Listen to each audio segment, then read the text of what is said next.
Whakalawhai atu hane te walatala tutupu ke lata me a good evening. In our news bulletin for tonight, we're tupu atu e papatupu whakalala te whakatawhani ke lata te tau wafe hong from a vau ke wafe hong from a hiva, wali waki atu ke me te kau hakahake tupe. The government budget for 2018 to 2019 has been tabled and returned to the Public Accounts Committee. Mo e tau whakamailonga halo tūru ne kua ua tue ke Ramsey, ia poki ke tahap and wanga ne kua tau se ke ofisa lehalau hea Milfi. New police received medals for their service and new constables were also sworn in yesterday. Hokabaita tangata te whakawhia te whānau te tawhia wa whāwhāo seno. An Australian comedian tours Commonwealth countries and entertains children. Koe ahalo tu he whahita pua moale ne kua tuku atua he ikipule le weki atu ke he tupe ko Sir Toke Tālangi e whakapono whakalatanga te kalata mai whasipasianga tupe mai tau waiwha hong whamawalu ke waiwha hong whamahiva. Koe pepa tupe ke hong whamatūrua ke hanei tari mai he whakatakatoka mai tuku atua e tau pepa tupe ke hana le wekianga ke he whakamatalanga ne pehea ia wa langotatai e pepa tupe nei we nā kai whai tupe kai talofa koe tau tupe nei kua amanaki ke moua mai koe ua whumaone milion tala 7.5 mai he whakatawhana New Zealand mai hong whumawalu 0.5 miliona mai ni he tangahu he whakatawhana whai a mamna kianga ke malikisi hake whoki he tau hiki kianga he whakatawhana pihia mai tau tupe tuku hau. Ka koe tau pisinisi he whakatawhana nā kai amanaki ke mō mai tau tupe kai toka ni ke whakaonga lo tōre tau tupe ia ke tā viria ke tau mena moa whakatau toko loa mai whakalaulahi he tau pisinisi ia he whakatawhana. Koe tau tupe whaki langmatai mai he tau matakau, pa ke tau moti whawha koe utani ke he laula he tau mga matanga hua. Kai ke whakakatoa koe mena ia ne kua whakangofu e whakatawhana ke ua pa ke he lima matanga hua laulahi ke tau se he tahe tau. Koe whalu matapatu mana tu whoki he whakatawhana ke whaonon wanga ke tau matanga hua ke whakaonga malolo hela tā viri mai he la. Whakalaula he tau ngahua mai whahinga hua vai, tau puhala moa mai whawhan whikau, pia whoki ke tau puhala tū. Koe whale mai tau whakawhirianga ne kua onono ke tahalanga mai utake heanga whoki he tau wewe ne ulahi ai ke motu. Muitua ke he tau whakaholwanga whono whoki ne hai ai e te huhu ke laulahi he tau whakaholwanga he whono si hai ai whoki tūre mata kupulenga whakamua koe kupulenga Hateri Kou ke liwa ke he tau whakaholwanga tutungi he tau hila, he tau mitahila whou ke he telecom ke tau tūla i whawho he tau mga hunga hua. Koe matakupuleanga he lilifu mai mtalau ko Maureen Malikitama ke malikisi hake tupetama mai he volu lime tāla ke tā seo tāla te kuata. Se koe matakupuleanga whoki he lilifu ko vainga tukitonga ke malikisi hake tupe whakatawhana ka whoki atu e ke matakau te whiwhine he motu ke he limu furu e hawhi tāla. Whakausi mai mawhale tau whanuanga ia ke he awiniapi moe amana ke whoki ni ke moa e wholua tau whakalaulahi ang hangau ke pepa tupe koutu ke he tau whanawanga he tau ahui mua. The Minister of Finance, Premier Sir Toke Tālangi, tabled the Budget Appropriation Bill for 2018 to 2019 in the Legislative Assembly held on Wednesday last week. This was the 13th budget he has prepared, and he stated that this budget complements the government's strategic plan. In his speech, Premier Tālangi highlighted over the next year, government will work closely with New Zealand and donors to better coordinate projects with their existing systems. Some of the key areas highlighted during the budget speech focused on areas for capital investment and infrastructure developments for solar power, water production and reticulation, telecommunications, roadworks, the courthouse and waste management. The budget was tabled for its first reading and referred back to the Public Accounts Committee for a more thorough review before it will be returned to the Assembly for further discussion. Other matters on the meeting agenda were deferred to Wednesday this week, where questions were posed to the ministers. These refer to issues regarding a number of students on training in trades, an update with sealing of roads, leadership of the Niue Power Corporation, some of the vacant government housing, health referrals, the position of the Secretary of Government, and also revenue since the new power meters were installed. There were also 3 motions that were tabled, that from the Common Role member Terry Coe, his motion was to revert back to Telecom to issue after-hour power tokens rather than paying $20 for after-hour call-outs. The member from Dalo put forward a motion for the child allowance to be increased from $85 to $100 per quarter. And the member for Ulupi North, Honourable Vainga Tuitonga, motion for the grant from government to the Niue Council of Women to be increased to $50,000. The meeting ended yesterday, and there will be a more thorough discussion in regards to the budget in future meetings. Koe ahunia whine whakahokua e taha wharuanga ki ofisanga hua e te leo leo, ke lata moe omonuanga moe tufanga he wholupine mai wholutau ofisa leo leo. Ko mahuinga tau whenonga moe tau ngahua tunga ia e Ramsey ne whakahokua e ke he motu ko Solomona, ke lata moe whakalulahianga he tau lotu matale tau leo leo moe mai ke liwa ki mai moe whakangahua e ke motu. Nā whamahani ni ngā ke tausi ka pehe tunga tau omonuanga ke lata me tau ofisa fō. Ko lata i aloturu ke ka eki ko katofa aloturu ke ngahua, si umunu mo i aloturu ke tause e ngahua aloturu ka mna whautani ka hake tau mga aho maturu ne ko ata. Si tunga nei i whitalawanga whukinau ka hake pehe ko hane mure e maturu tause tau umunuanga ke lata me tau ofisa maturu. Ka e whiawhia na maturu ko te meke a maturu ke whakamure tau whikau ia ke lata i moe a maturu tau ofisa. Ke meke aloturu ke tause i aloturu tonga hua. Koe anga mai mahani ke lata me tau pine. Tungana ia na maua whuki tau pine ia he mga aho ne osia i Ramsey ke he mutu nā ko Solomon. Si ko whiawhia la he whaktuwhono a Solomon ko meke aloturu ke tuwha i tau pine ke lata me tau ofisa ne whakawhikau atu ki ai.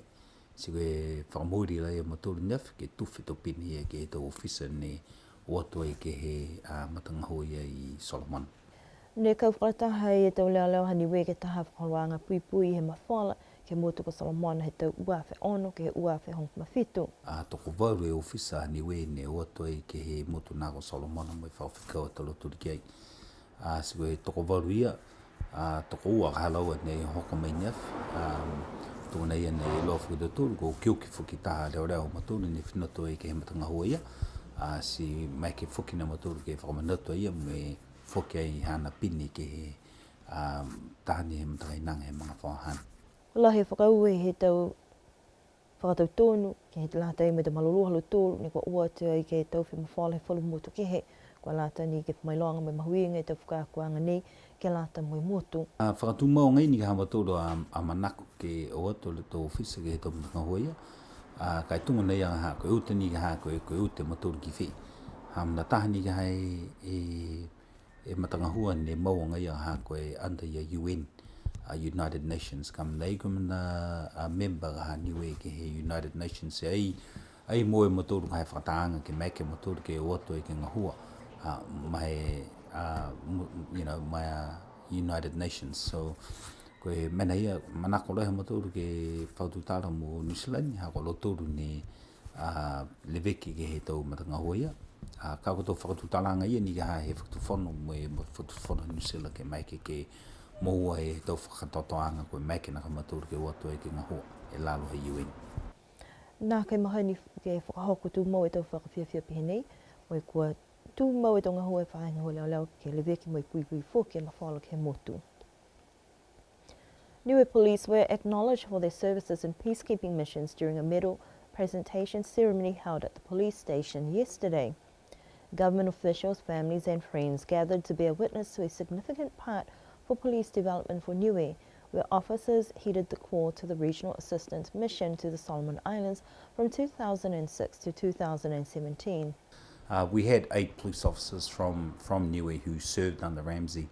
And this was Solomon Islands government, appreciation to all those who worked under Ramsey from the Pacific. And Niue was fortunate to be recognised for their services in Solomon Islands. So we had 8 staff members who attended Ramsey from 2006 to 2017. Unfortunately, we lost one police officer during that period, but we're happy to present her medal to one member of the family. So you know, that's something that we always hold dearly because of her services, and because she's not here, we still remember her and her services with Solomon Islands government and its people. Although the Ramsey mission has ended, Niue Police are open to any other regional support or missions. We would love to continue to send police officers to other peacekeeping missions, but unfortunately we're not members of the United Nations, and you know, it doesn't allow us to progress that further.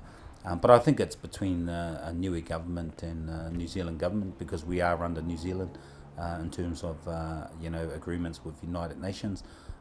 If you know, if there are ways of you know, ensuring that we have an opportunity, you know, I'd be really happy to send police officers on other peacekeeping missions. 4 new police officers were also sworn into office. Despite working for some time, they have now been officially made constables. Their families were able to share in that experience. So usually the sworn in for newly sworn police officers is usually supposed to be done as soon as they're appointed, but we've prolonged it. We've sort of dragged on about trying to get them, you know, sworn in. But you know, I'm just glad that we actually did that yesterday. So it's been a long time coming that our officers needed to be sworn in.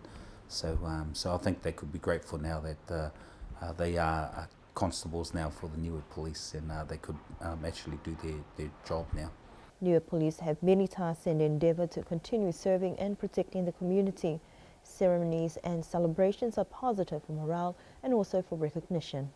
Such missions are valuable for police development, and their skills learned during those missions can be applied when they return home. Tahe tangata nik mo hoku mai ki he motu ke whakawhiawhia atua I ke te whānau. Ha koe tahamatanga hua ne ka mātai he te kwa mole ke tau siuse mai tau whiaua Commonwealth Games ne whakahok mai ki Australia he tau nei. Ko Sean Murphy mai he motu ko Australia ko whiwhire ia ke whenonga atua I ke tau atu motu ne kua matutaki atua I ke Commonwealth. Ha koe manako ke whakaho he te whānau ke tau whiaua whawhau seno. Ne ka mātai matanga hua nei hana he pitu whahi tapu e kwa mole hoko atu ke motu ko Malaysia. Si matutaki mai whakahanga, whakausi ai ki Niue. Hoko mai ia he ahua he whaitapu nei, whai whakatakaanga mai aonga te whānau I kiki, mai whinata ia ke whakawhiawhia te kalotong, mai maua whokina ia whalota whakakuanga ke tau whiaua ne whiawhia te whānau Niue ki ai. Ko Niue koe motu ke uafurua ki he whakarang whenanga hana, ko Sean Games Boy Murphy, ke tangata whakawhiawhia te whānau ke motu nā ko Australia. Amana kia ia ke tuk whenanga ke he aho apumpungi.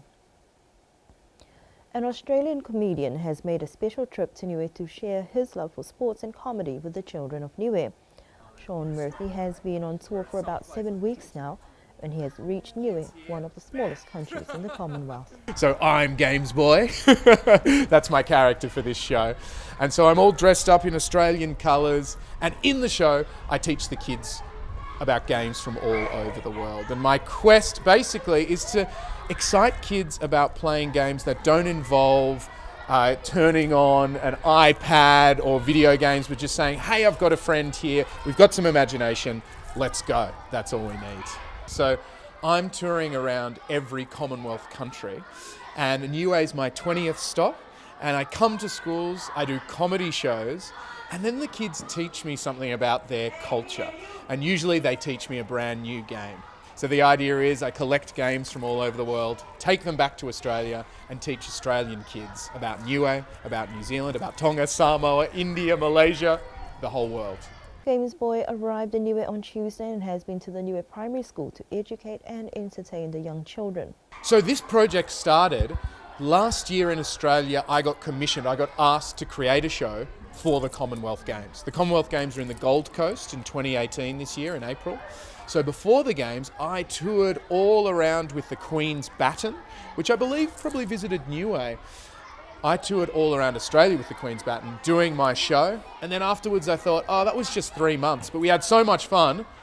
Let's take it to the rest of the Commonwealth. So I'm here in Niue. Games Boy has been closely involved in promoting the Commonwealth Games around Australia and he wanted to share that experience with others. The tour has also been a good learning experience about other countries and the games children enjoy to play. Niue is my 20th stop, so 19 before that. Yesterday it was Rarotonga, the day before it was New Zealand, and about 7 weeks ago I started this journey in Malaysia. So that was a completely different culture. Then we went to India, Bangladesh, Pakistan, and then in the past few weeks I've been coming down through the Pacific from PNG all the way up at the top, now in the beautiful South Pacific in Niue. Games Boy leaves the island tomorrow, returning home to share his experience with children in Australia. And that concludes our news bulletin for this evening. We do hope you can join us again next week, and all the best to those who are competing in the Mai Umu Rules over the weekend. Pena e te wala tala tutupu nuko mō mai ka lāt mea whiwhine amuna ki o li liu whiwe pene I fōki ke whaitap ka hau. Kena nofa nui ni o ki o ke whaitap ni hanga o te kei. Mua te kalau tūru ni ko muna ki whetoko ai ke te whiwa umu e a whaiumu. Kena nofa nui ni pō tō li liu ke whiwea.